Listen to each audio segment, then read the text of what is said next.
ہمارے جو سینٹر ہیں جو ملنگ پارٹی بھائی صاحب نے کہہ رہے ہیں کہ ملنگ پارٹی ہے، ان لوگوں سے چند علماء ہمارے نفرت کرتے ہیں، اور جو انتظامیہ ہیں اداروں کی وہ بھی ان کو نزدیک نہیں آنے دیتے. ان کے رشتہ دار بھی ہیں، فیملی سارا کچھ ہے، اور زیادہ تر دیکھا جاتا ہے تو ان سے نفرت کی جاتی ہے. یعنی کہ ہمارے ادارے میں تقریباً 1.5 سال سے وہ لوگ آ رہے ہیں. اس پچھلے سنڈے کو انہوں نے ماتم داری کی، جس میں سے 2 یا 3 نماز پڑھتے تھے. اس دفعہ نماز کے ٹائم کے بعد 27 بچوں نے نماز پڑھی. وہ پیار سے بلاتے ہیں، علماء بھی جاتے ہیں، قبلہ بھی بیٹھے ہیں. ایک دفعہ انہوں نے بھی ان سے بات کی اور سمجھایا اور طریقے سے مان جاتے. جب ہم ان کے سامنے آ کر نفرت کا اظہار کرتے ہیں، علماء بھی ہر بات پہ ان کو پہ تنقید کرتے ہیں، تو اس لیے وہ بڑھ رہے ہیں. میں نے آپ کو پہلا قبلہ نے پہلی گال یہی عرض کیا تھا جی جی کہ آپ ایک ڈاکٹر بنے، جیسے وہ اپنے مریض سے محبت کرتا ہے پھر اس کا علاج کرتا ہے. پہلی گل انہیں کی تھی کہ انہوں نے پیار نہ نیڑے لیا. جی جی آپ پوری دنیا ڈاکٹروں کی دنیا ہے، علاج کی دنیا ہے. اب اس میں دیکھیں ڈاکٹر کیا کرتا ہے، اپنے مریض کو تھپڑ مار کے اس کا علاج کرتا ہے، اس کو گالی نکال کے اس کا علاج کرتا ہے.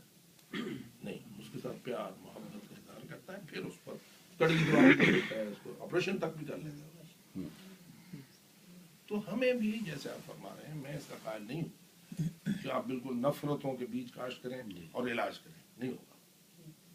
محبت کریں، اتنی کم از کم ضرور محبت کریں کہ وہ آپ کی بات سنیں، آپ کی بات سمجھے.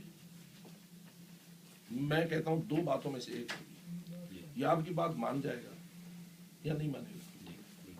اگر مان جائے گا تو آپ یہی چاہتے تھے، اگر نہیں بھی مانے گا تو کل اللہ کی بارگاہ میں یہ نہیں کہہ سکے گا کہ مجھے کسی نے بتایا تھا. اتمام حجت سب سے پہلا فرض ہے، اور اللہ عذاب نہیں دیتا کسی کو جب تک اس کو اتمام حجت نہیں. اتمام حجت کروانا اس نے کس کے ذریعے؟ اب نبی تو نہیں دوبارہ آئیں گے، ائمہ تو نہیں تشریف لائیں گے، امام زمان تشریف لائیں گے تو اپنے اس وقت کے مقرر پہ آئیں گے. اس غیبت کے دور میں کون کرے گا یہ کام؟ تنہا علماء بھی نہیں کریں گے، علماء اور آپ مومنین سب مل کے کریں گے. کچھ ذمہ داری آپ کی ہوگی، کچھ ان کی ہوگی، کچھ ان کی ہوگی، کچھ ان کی ہوگی. مل جل کے کرو گے اور بالآخر فارمولہ یہ ہوگا کہ ہم نے محبت کا اظہار کرنا ہے. ہم نے کسی گمراہ کو اپنا دشمن نہیں سمجھنا ہے، مگر یہ کہ ایک وقت وہ آ جائے کہ جب دیکھا جائے کہ یہ دشمنی کر رہا ہے، یہ جہالت نہیں کر رہا، یہ سادگی کا شکار نہیں ہے، یہ باقاعدہ کسی کا ایجنٹ ہو گیا ہے، اور اب یہ بالکل ہی ہمارے خلاف منصوبہ بندی پہ آ گئے. پھر آپ کی بات اور پھر بات اور ہو جائے گی جب آپ ڈکلیئر کر دیں گے کہ یہ بندہ تو دراصل شیطان ہے اور دشمن کا ایجنٹ ہے. پھر آپ کی بات اور ہوگی. پھر آپ اس سے کیسے نپٹیں گے، اس کے ضرر سے اپنے معاشرے کو کیسے بچائیں گے، وہ دوسرا نہ ہو جائے. لیکن عام جیسے آپ حالات کر رہے ہیں اس میں بالکل ٹھیک بات ہے. آپ کی محبت کریں، اظہار کریں، سمجھانے کی بات کریں، سینے سے لگائیں، اور ان کے ساتھ جو اچھا سلوک ہو سکتا ہے وہ کریں. البتہ یہ کہ ان کے باطل کے جال میں پھنسے نہیں. واہ کیا بات.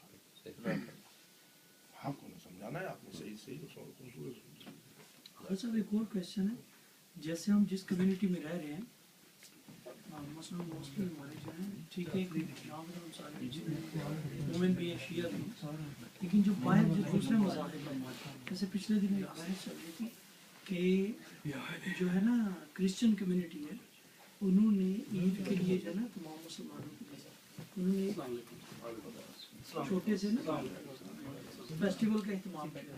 ٹھیک ہے، فیسٹیول کا انہوں نے اس طرح سے کہ ان کی عورتیں بچوں کے لیے اسٹال لگائے، سارے حلال جیسے کہتے ہیں نا کہ کمیونٹی ایک دوسرے کا پیار محبت بھائی چارے کا. اب جب یہ ان کی آتی ہے، کرسمس آتی ہے، تو کچھ مسلم جو یہاں کے بورڈ میں، اب ظاہری بات ہے ہم تو ایک ڈفرینٹ مائنڈ سیٹ لے کے آئے ہیں پاکستان سے، لیکن جو یہاں کے بورڈ ہیں ان کا ایک ڈفرینٹ مائنڈ سیٹ ہے، ان کے ایک ڈفرینٹ قسم کے تعلقات ہیں جو لوکل کمیونٹیز ہیں. وہ کہتے ہیں ٹھیک ہے جب آپ کی کرسمس آتی ہے تو ہم آپ کے لیے اسٹال لگائیں گے، اسی طرح سے فیسٹیول کا اہتمام کریں گے تاکہ آپ لوگ آئیں کہ ہم ایز اے ہیومن بینگ ایک دوسرے کا کتنا خیال رکھنے والے. اب یہاں پہ 2 اسکول آف تھاٹ ہیں. ایک کہتا ہے کہ آپ